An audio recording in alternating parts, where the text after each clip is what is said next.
Welcome class 9th. Today we are going to start our part 2, Reach for the Top. As you all know that we were reading about Santosh Yadav part 1. The girl who faced many problems in her life but ultimately she achieved whatever she desired. Today we are going to study about one more woman, Maria Sharapova, who was Russian girl, and she reached the summit of women's tennis when she was barely 18. She was Russian by birth, and she went America for achieving whatever she desired. Maria Sharapova rises to the top of the world with her hard efforts. She became the world's number one tennis sensation and becomes the most glamorous sensation of the modern world.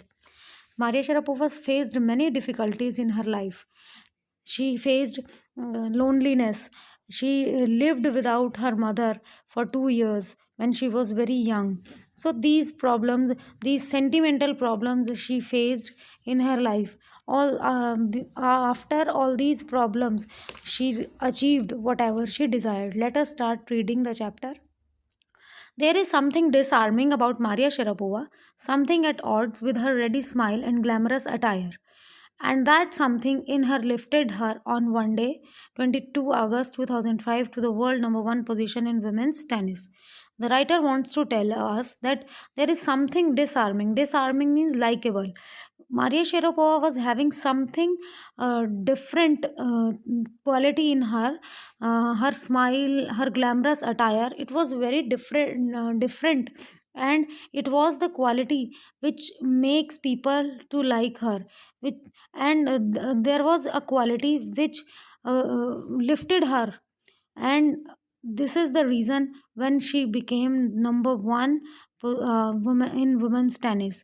जो writer है वो बताना चाहता है कि Maria शेरापोवा के अंदर कुछ ऐसी क्वालिटीज़ थी जो हमें मजबूर करती थी उन्हें पसंद करने के लिए, और उनकी यही क्वालिटीज़ थी जिन्होंने उसे इतनी कम उम्र में, इतनी कम टाइम टेन्योर में, उन्होंने थोड़ी सी प्रोफेशनल ट्रेनिंग लेकर ही उन्होंने वर्ल्ड नंबर वन पोजीशन हासिल कर ली थी वुमेन्स टेनिस में. All this happened almost in no time. Poised beyond her years, the Siberian born teenager took just 4 years as profession to reach the pinnacle. Pinnacle होता है जो highest point होता है success का, रैंक 1 हम कह सकते हैं. तो वो कहते हैं कि जो मारिया शेरापोवा थी उन्होंने बहुत ही कम प्रोफेशनल ट्रेनिंग में जो रैंक 1 था वो हासिल कर लिया था. आगे देखते हैं. However, the rapid ascent in a fiercely competitive world began 9 years before with a level of sacrifice few children would be prepared to endure. Rapid means fast, ascent means growth, and endure means tolerate. वो कहते हैं कि बहुत ही fast उन्होंने growth की, और बहुत ही कम बच्चे होते हैं जो इतने लेवल के सेक्रीफाइस को एंड्योर कर पाते हैं. मतलब जितना सेक्रीफाइस उन्होंने अपनी लाइफ में किया, बहुत कम बच्चे होते हैं जो इतनी टॉलरेंस पावर रखते हैं. लिटिल मारिया शेरापोवा जो थी had not yet celebrated her 10th birthday when she was packed off to train in the United State. कि मारिया शेरापोवा सिर्फ 10 ईयर्स की थी जब वो यूनाइटेड स्टेट्स के लिए शिफ्ट कर गई. ऑल्दो शी वाज साइबेरियन, वो रशिया में रहती थी, और उनका जो ट्रिप था फ्लोरिडा उनके फादर के साथ, वो एक पाथ था सक्सेस और स्टारडम के लिए. But also it required a heart wrenching 2 year separation from her mother Yelena. उनकी मदर येलेना से 2 साल का सेपरेशन भी था इस टाइम पीरियड में. हार्ट रेंचिंग का मीनिंग क्या होता है? हार्ट रेंचिंग होता है वेरी सैड, बहुत ज़्यादा एक्सट्रीमली सैड जिसे हम कहते हैं. तो वो टाइम उनको फेस करना था. The latter was compelled to stay back in Siberia because of visa restriction. Latter means Yelena. Yelena जो उनकी मदर थी उनको वहाँ रुकना पड़ा साइबेरिया में क्योंकि वीज़ा रिस्ट्रिक्शंस थी. वीज़ा रिस्ट्रिक्शंस होने के कारण वो अमेरिका नहीं जा पाई, और दिस वॉज द रीज़न. उसके बाद हम देखते हैं कि the 9-year-old girl had already learned an important lesson in life, that tennis excellence would only come at a price. जो 9 ईयर ओल्ड गर्ल थी जो मारिया शारापोवा थी, उन्होंने एक लेसन अपनी लाइफ में सीख लिया था कि अगर टेनिस में एक्सीलेंस लानी है तो कुछ ना कुछ कीमत चुकानी पड़ेगी, किसी ना किसी कीमत पर वो मिलेगी। मारिया शारापोवा आगे क्या डिस्कस करती हैं, I use to be so lonely. Maria Sharapova recalls, I missed my mother terribly.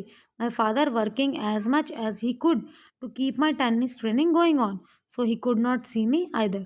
वो कहती हैं कि मेरे जो फादर थे वो काम में बिजी रहते थे, इतना अर्न करते थे, इतना अर्न करना चाहते थे कि मेरी टेनिस ट्रेनिंग गोइंग ऑन रहे, मतलब चलती रहे, फाइनेंशियल रीज़न से मेरी ट्रेनिंग में कोई प्रॉब्लम ना आए। और मैं अपनी मदर को टेरिबली मिस करती थी because I was so young. I use to go to bed at 8 p.m. The other tennis pupils would come at 9-11 p.m., wake me up and order me to tidy up the room and clean it. उसके बाद वो बताती हैं कि मैं बहुत छोटी थी, 8 बजे ही सो जाती थी, और जो टेनिस के जो बच्चे थे वो लगभग 11 बजे आते थे, मुझे जगाते थे, ऑर्डर करते थे कि मैं कमरे को टाइडी और क्लीन करूं। तो this was a kind of ragging. Ragging क्यों हो रही थी उनकी? क्योंकि वो अमेरिकन नहीं थी, रशियन थी, साइबेरियन थी। ये कारण था उनकी रैगिंग का। तो क्या उन्होंने अपने इस डिटर्मिनेशन को तोड़ दिया होगा? क्या उन्होंने हिम्मत हार ली होगी?